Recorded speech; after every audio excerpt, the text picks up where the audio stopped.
രാവിലെ ബ്രേക്ക്ഫാസ്റ്റിന് എന്തുണ്ടാക്കുമെന്ന് ടെൻഷൻ അടിക്കുന്നവർക്ക് പറ്റിയിട്ടുള്ള ഒരു അടിപൊളി എളുപ്പത്തിൽ തയ്യാറാക്കിയെടുക്കാൻ പറ്റുന്ന സോഫ്റ്റ് ആയിട്ടുള്ള ഒരു ഐറ്റമായിട്ടാണ് കാണിക്കുന്നത്.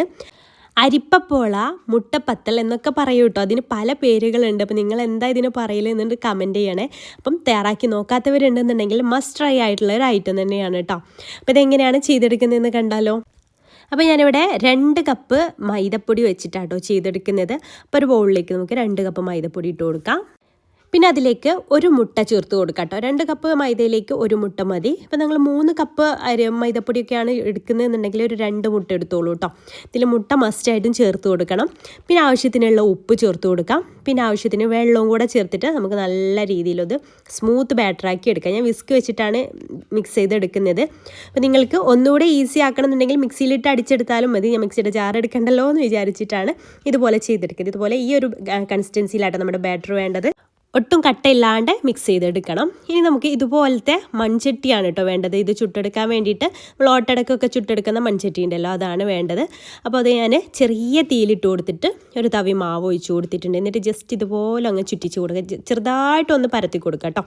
എന്നിട്ട് ഇത് ഫുള്ളായിട്ട് ബബിൾസ് വരും. അതിന് ശേഷം നമുക്കിത് അടച്ചു വെക്കാം. ഇതാ ഓരോ ബബിൾസ് ഇങ്ങനെ വരാൻ തുടങ്ങിയിട്ടുണ്ട്. ചെറിയ തീയിലിടണേ, പെട്ടെന്ന് കരിഞ്ഞു പോവും. മൈദ ആയതുകൊണ്ട് തന്നെ ഹൈ ഫ്ലെയിമിൽ ഇട്ട് കൊടുക്കരുത്. അപ്പോൾ അത് ബബിൾസൊക്കെ വന്നതിന് ശേഷം അടച്ചു വെച്ചിട്ട് നമുക്ക് വേവിച്ചെടുക്കാം. നല്ല സോഫ്റ്റായിട്ട് തന്നെ കുക്കായി വന്നിട്ടുണ്ട്. പിന്നെ നമ്മൾ ഓട്ടടയൊക്കെ ചുട്ടെടുക്കുന്ന പോലെ തന്നെയാണ് ഇത് എടുക്കുന്നതും. അപ്പോൾ ആ രീതിയിലൊന്ന് എടുക്കുക. പിന്നെ ഇത് ചുട്ടെടുക്കുന്ന ഈ ഒരു ചട്ടി നമ്മൾ ഓൾറെഡി ഇങ്ങനെ യൂസ് ചെയ്താണ് മയപ്പെടുത്തി എടുക്കുക അല്ലേ. ഫസ്റ്റ് തന്നെ ചിലപ്പോൾ ഇതിൽ നിന്ന് പെട്ടെന്ന് കിട്ടിക്കോളൊന്നുമില്ല. പുതിയ ചട്ടിയൊക്കെ ആണെന്നുണ്ടെങ്കിൽ. അപ്പം പഴയ ചട്ടിക്ക് ഉണ്ടെങ്കിൽ അതിൽ തന്നെ ചെയ്തെടുക്കുക കേട്ടോ. ഇതുപോലെ ബാക്കിയുള്ളതെല്ലാം നമുക്ക് ചെയ്തെടുക്കാം. നല്ല സോഫ്റ്റ് ആയിട്ടുള്ള അപ്പമായിട്ട് നമുക്ക് കിട്ടുന്നുണ്ട് കേട്ടോ.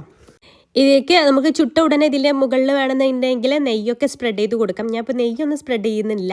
ചൂടോടുകൂടെ നെയ്യൊന്ന് സ്പ്രെഡ് ചെയ്ത് കൊടുത്താൽ മതി കുട്ടികൾക്കൊക്കെ നെയ്യൊക്കെ വേണമെന്നുണ്ടെങ്കിൽ. പിന്നെ നമുക്കിതിലേക്ക് തേങ്ങാപ്പാലും പഞ്ചസാരയൊക്കെ മുകളിലൂടെ ഒഴിച്ചിട്ടാണ് ഇത് സെർവ് ചെയ്യുക. അപ്പോൾ ഞാൻ കാണിച്ചു തരാം എങ്ങനെയാണ് സെർവ് ചെയ്യുക. ആദ്യം ഞാൻ തേങ്ങാപ്പാൽ റെഡിയാക്കി എടുത്തിട്ടുണ്ട് കേട്ടോ. നല്ല കട്ടിയുള്ള തേങ്ങാപ്പാൽ അങ്ങനെ റെഡിയാക്കി എടുക്കാം.